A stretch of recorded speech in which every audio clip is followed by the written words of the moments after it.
Hello and welcome everyone. आज 26 जुलाई शुरुआत करते हैं पहले क्वेश्चन से और पहले हम रिवाइज करेंगे, उसके बाद हम रेगुलर क्वेश्चन की तरफ मूव करेंगे। बन के दिखा अल्फा कैंपेन किसके द्वारा लॉन्च किया गया है? तो ये अल्फा हॉकी द्वारा लॉन्च किया गया है। अल्फा हॉकी एक कंपनी है जो हॉकी और उससे रिलेटेड प्रोडक्ट्स बेचती है, लेकिन पेरिस ओलंपिक्स में भारतीय हॉकी प्लेयर्स का मनोबल बढ़ाने के लिए एक कैंपेन लॉन्च किया है जिसका नाम है बन के दिखा alpha. How much of the budget was allocated to defence ministry? तो रक्षा मंत्रालय को 6.22 लाख करोड़ रुपए का बजट दिया गया है, जो अप्रोक्सीमेटली 74 या 75 बिलियन अमेरिकी डॉलर के आसपास आता है। अगर हम बजट की बात करें तो अमेरिका सबसे ज्यादा स्पेंड करता है रक्षा पे, 900 बिलियन से ज्यादा। दूसरा स्थान हमारा रहता है चाइना के, जो 296 बिलियन के आसपास स्पेंड करता है। तीसरा स्थान रहता है रशिया का, जो 106 बिलियन के आसपास स्पेंड करता है।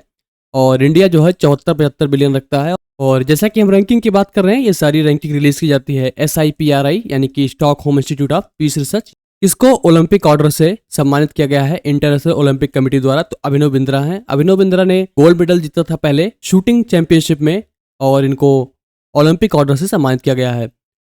टाइफून गैमी कहाँ पे अप्रोच कर रहा है? तो टाइफून गैमी अप्रोच कर रहा है ताइवान और फिलीपींस के आसपास। बेसिकली ये साउथ चाइना सी है और यहाँ पे इसने एक बहुत सारा कहर ढाया है। तो ये दोनों देश के आसपास टाइफून गैमी है।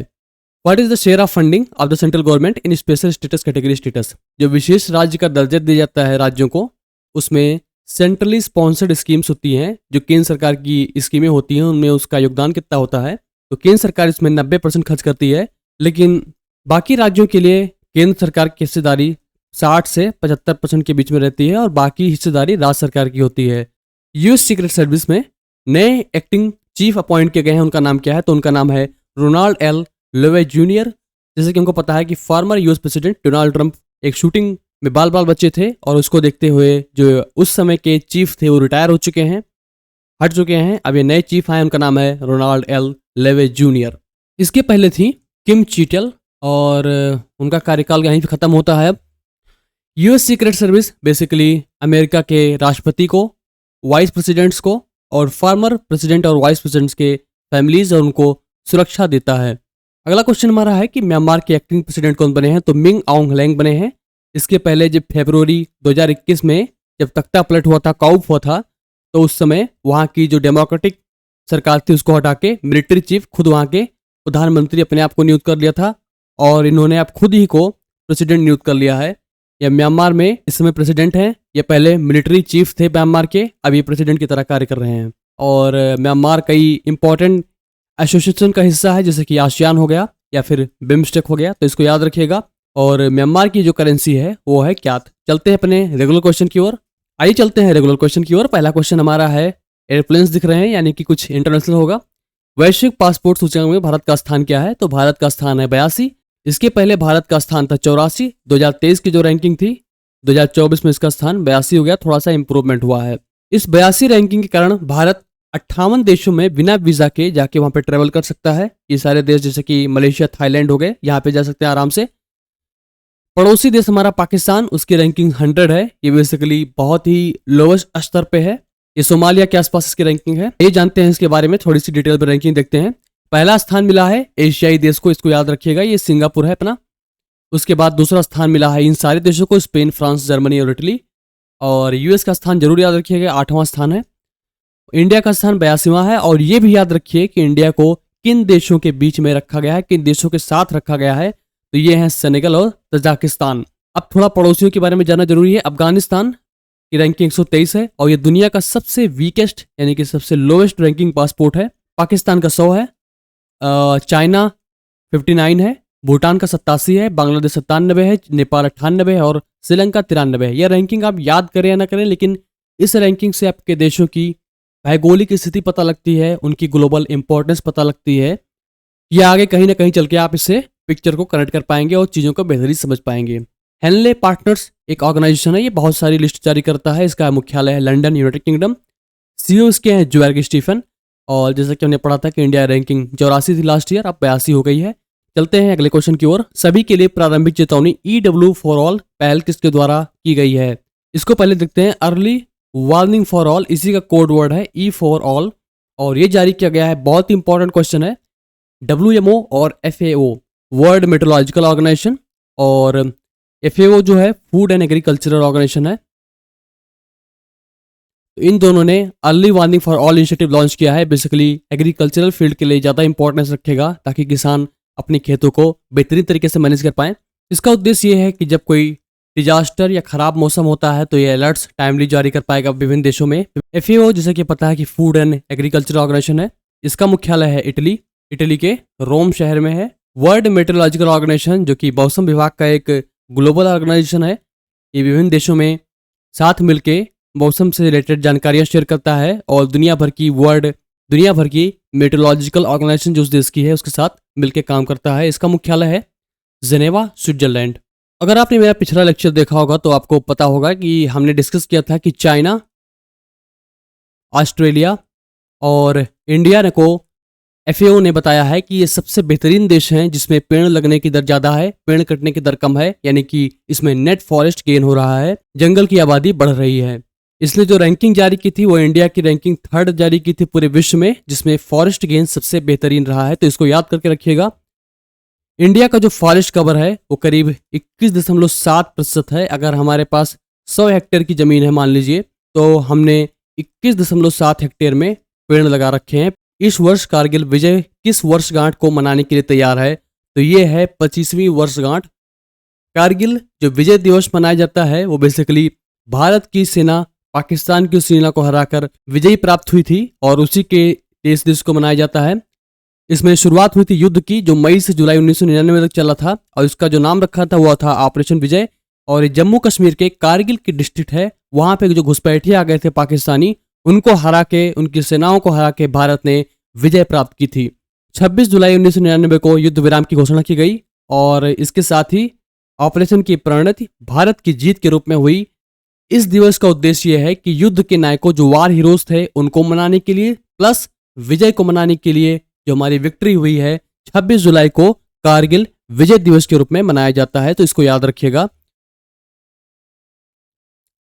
चलते हैं अगले क्वेश्चन की ओर। कौन सा शहर 2034 शीतकालीन ओलंपिक और पैरा ओलंपिक्स की मेजबानी करेगा? तो ये शहर बनेगा हमारा salt lake city.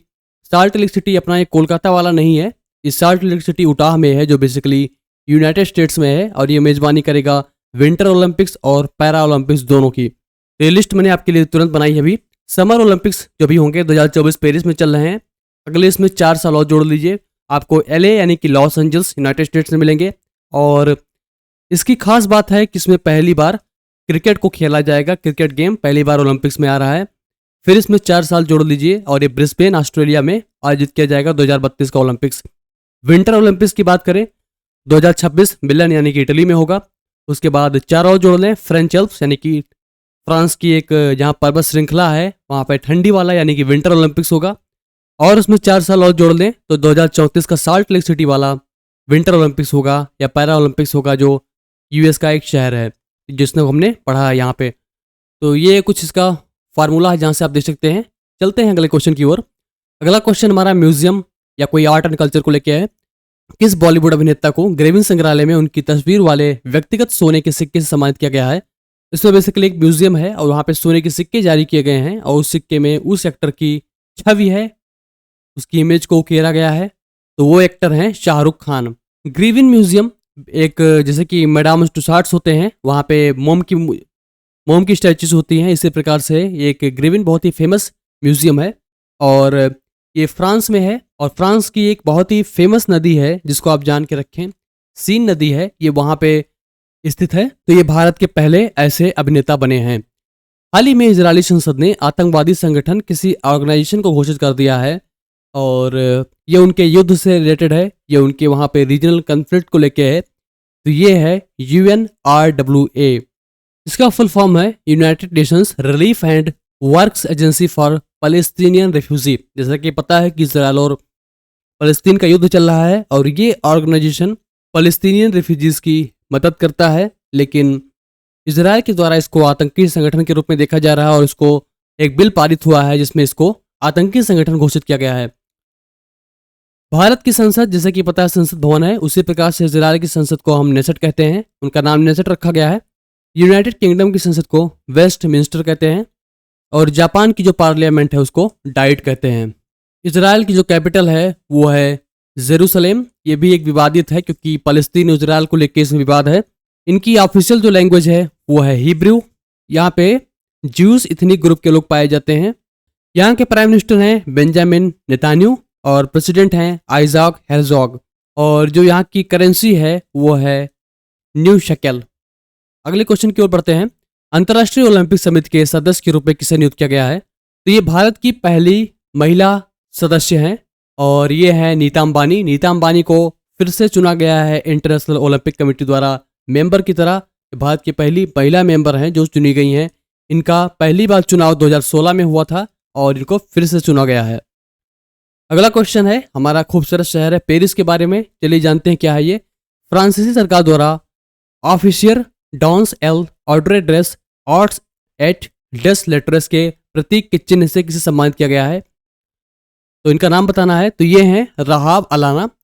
Rahab Alana ने आर्ट एंड कल्चर की दिशा में कार्य किया और ये फ्रांस का एक प्रेस्टिजियस अवार्ड है। साउथ एशियन फोटोग्राफी में इन्होंने बहुत अच्छा कार्य किया। इसके साथ साथ इंडिया और फ्रांस के आर्टिस्टिक कॉपरेशन में इन्होंने बहुत काम किया है और इस समय ये हैं क्यूरेटर और पब्लिशर हैं अलकाजी फाउंडेशन के। तो बस ये रहे आज के करंट अफेयर्स। कोई डाउट या फीडबैक हो तो जरूर शेयर करें, मैं आपके डाउट्स को आंसर करूंगा, फीडबैक को इंप्लीमेंट करूंगा। साथ साथ प्लीज़ वीडियो को लाइक कर लें, चैनल को सब्सक्राइब कर लें। ये मैंने आपके लिए 3 मिनट्स वीडियो सीरीज ला रखी है। इसमें कम समय में ज़्यादा इंपॉर्टेंट टॉपिक्स को डिस्कस किया जाता है। अभी हाल ही में हमने डिस्कस किया था international north south transport corridor, Chennai से व्लादिवोस्तोक को कनेक्ट करने वाला ईस्टर्न मैरीटाइम कॉरिडोर, और इसके साथ साथ हमने डिस्कस किया था कि स्टेट कैपिटल रीजन यानी कि राज्य राजधानी क्षेत्र जो देश का पहली बार बनाया गया है उसके बारे में डिस्कस किया है। तो प्लीज़ उसको जाके अभी जरूर देखें, आपको बहुत ज़्यादा हेल्प मिलेगी इससे। तो बस आज के लिए इतना ही। Thank you so much for joining. Have a great day.